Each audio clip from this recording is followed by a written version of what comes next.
No solo de pan vive el hombre. Si yo tuviera hambre y estuviera en la calle, desvalido, no pediría un pan, sino que pediría medio pan y un libro. Esta frase la pronunció Federico García Lorca en 1931, hace ya casi 100 años, en el discurso inaugural de la biblioteca de su pueblo natal, Fuentevaqueros, en Granada. ¿Qué poder tienen los libros, no creéis? Desde hace décadas la investigación social y especialmente la investigación educativa intentamos o venimos intentando demostrar el poder transformador que tiene la educación, que tienen estos libros. ¿Me lo guardas? Sin embargo, la escuela se entiende y se está entendiendo en estos últimos tiempos como un ascensor social, ¿no? Ese ascensor social que permite que chicos o niños como yo, un chico gitano, hijo de una madre gitana, ama de casa, analfabeta, como ella decía, no sabía pronunciar la palabra analfabeta, hijo de un padre albañil, el menor de 4 hermanos, que hacía los deberes del bachillerato en una tabla de planchar porque solo había una mesa en casa, criado en un barrio de clase obrera, uno de esos barrios humildes, pues haya conseguido llegar a la universidad, titular, ser doctor en educación y ser profesor universitario. Aprovecho para deciros que soy Fernando Macías y soy profesor en la Facultad de Educación de la Universidad de Barcelona. Pero ese ascensor social que se entiende la educación hoy en día nos lanza la primera pregunta que os quiero plantear hoy, y es: ¿creéis que el poder de la educación, el poder de esos libros, está llegando a todos los niños y a todas las niñas? Me encantaría poderos decir que mi historia es también la historia de todos esos niños y niñas migrantes, niños y niñas racializados, niños y niñas de clase humilde, de esos barrios gueto. Pero la realidad es que no. Según datos oficiales del Gobierno de España, nos encontramos en los índices más bajos de abandono temprano. Se sitúan en torno al 13%. Pero son datos que cuando ponemos el foco, cuando ponemos la lupa, encierran una verdad muy incómoda. Cuando tú miras cómo se expresa ese abandono temprano en el alumnado extranjero, resulta que 19 puntos superior, o es 19 puntos superior el abandono cuando el alumnado no es de origen nacional. Cuando miras además esa lupa y le pones el foco en el origen étnico, resulta que el abandono temprano en el caso del pueblo gitano es 70 puntos superior al resto del alumnado, que en este caso sería no gitano. Y esto lanza otra pregunta, la segunda pregunta de hoy, y es ¿por qué? ¿Por qué se muestran esos datos especialmente alarmantes en el alumnado extranjero, en el alumnado gitano, en el alumnado racializado o de bajos recursos? La investigación social y la investigación educativa también han intentado dar respuesta a eso, y se han dado muchas explicaciones. Se ha hablado de los recursos, de que si son familias que no tienen suficientes recursos económicos o que las escuelas no los tienen. Se ha hablado de la capacidad del alumnado, de su motivación, del interés de esas familias. Se ha hablado de la importancia del contexto y cómo determina que esos niños y niñas tiren para adelante. Se ha hablado también incluso de la estabilidad del profesorado, de muchos elementos. Pero si yo os dijera que ninguno de esos elementos determina el éxito educativo de esos niños y niñas, evidentemente son elementos que condicionan, no nos lo ponen fácil, pero lo que determina si un niño o niña que viene de esas familias llegue y esté sentado donde estáis vosotras en la universidad son las prácticas educativas. Y por desgracia, el alumnado racializado, el alumnado gitano, el alumnado vulnerable, se enfrenta a la práctica educativa que más determina el éxito educativo y social de estas comunidades, que es la segregación educativa. La segregación educativa se debe de entender en todos sus niveles. El primer nivel de segregación educativa es cuando concentramos a todo ese alumnado en escuelas solamente para ellos y para ellas. Son las mal llamadas escuelas gueto.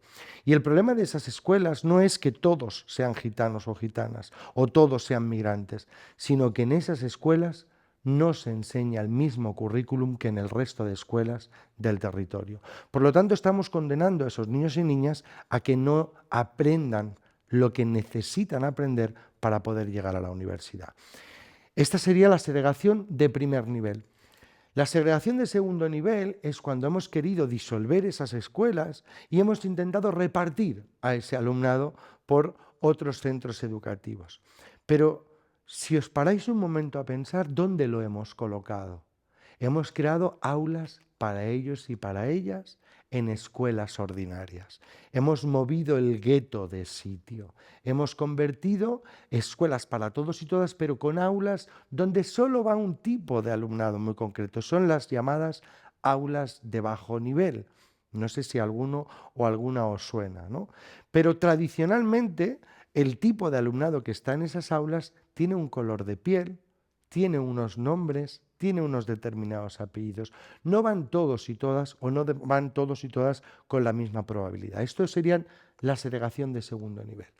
Y la segregación de tercer nivel es cuando las escuelas han entendido que no deben tener un aula solo para gitanos o para gitanas o un aula solo para alumnado migrante. Y entonces nos encontramos de repente las adaptaciones curriculares. Es cuando tenemos un niño o una niña dentro del aula compartiendo el espacio con el resto, pero haciendo actividades diferentes. ¿Os imagináis que yo ahora os seleccionara alguna de vosotras o vosotras y no os dejara escuchar el contenido de esta charla y os pusiera a hacer una actividad absolutamente diferente, no adecuada para vuestra edad? ¿Os sentiríais cómodos y cómodas en el aula? ¿O os sentiríais el diferente, la diferente? Luego queremos que vengan al aula. ¿Cómo van a venir al aula? Estos tres niveles de segregación educativa tienen en común que todos están basados en una idea. Hay que controlar el porcentaje de alumnado racializado que tenemos para que no disminuya el nivel educativo del aula. Y esto no es un argumento científico, esto es un argumento racista. Y por desgracia, una parte muy importante de la política educativa de nuestro país se ha basado en esta pseudociencia, en este prejuicio, en este estereotipo. Y esto es lo que explica, o lo que explica en gran medida esos datos que hablábamos al inicio de gran abandono prematuro entre la población gitana o la población migrante. La manera de darle la vuelta a esta situación pasa por que convirtamos las escuelas, las instituciones educativas en espacios excelentes, científica y humanamente.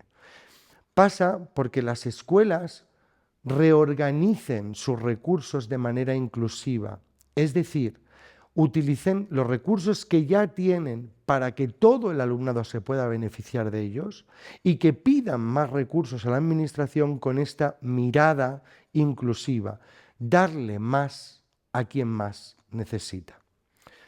También pasa porque las escuelas sean valientes, porque vosotras y vosotros seáis valientes y reconozcáis que el racismo existe. Yo siempre me gusta decir que cuando alguien dice, no, eso aquí no pasa, a mí me da especialmente miedo, porque o pasa y no se está dando cuenta, o pasa y está mirando para otra parte. Por lo tanto, igual que el machismo existe, igual que la homofobia existe, el racismo también existe. Y hasta que las escuelas no digan abiertamente, sí, en esta escuela existe el racismo y por lo tanto vamos a prevenirlo, vamos a detectarlo y vamos a luchar contra él, no podremos transformar esa situación. Por lo tanto, pedimos valentía a esas instituciones educativas. También es muy necesario no tirar la toalla. Son escuelas que no se deben dejar de llevar por los condicionantes. Obviamente no es sencillo trabajar en un contexto donde la mayor parte de la población es pobre, donde la mayor parte de la población no tiene empleo, donde hay problemas de conflictividad en el barrio, no nos vamos a engañar, pero eso no puede condicionar nuestra práctica educativa. Y os pongo un ejemplo.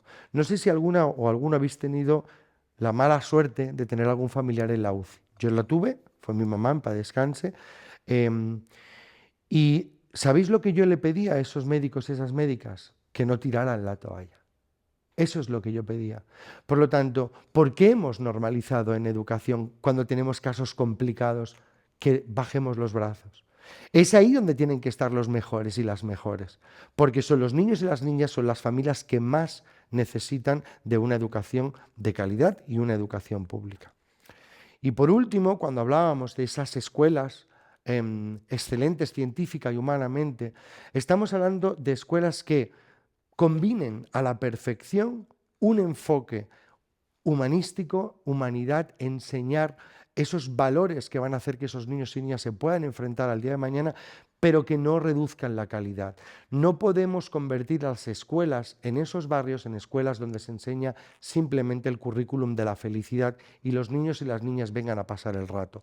Deben de ser niños y niñas a los que se les exija y se les ayude en su proceso de aprendizaje. Es muy importante, si queremos hacer ese cambio y si queremos de verdad construir escuelas excelentes científica y humanamente, que nos paremos a pensar si somos parte de la solución o estamos siendo parte del problema. Y esta pregunta o esta afirmación va a impactar directamente en nuestro compromiso y en nuestro grado de valentía y de querer transformar o no la situación. A veces somos parte del problema no por decisión o por acción, sino por omisión. Y solamente sabiendo en qué lado de la balanza estamos, vamos a poder ayudar a esos niños y a esas niñas. En ese discurso que os decía de Lorca, él decía: enviadme libros, muchos libros, para que mi alma no muera, ¿no? Yo lo que os pido, lo que os pediría, pues sería que me deis ciencia, mucha ciencia, pero también mucha humanidad, porque el éxito y la inclusión de esos niños y niñas pasa porque de verdad seamos capaces de construir escuelas antirracistas. Muchas gracias.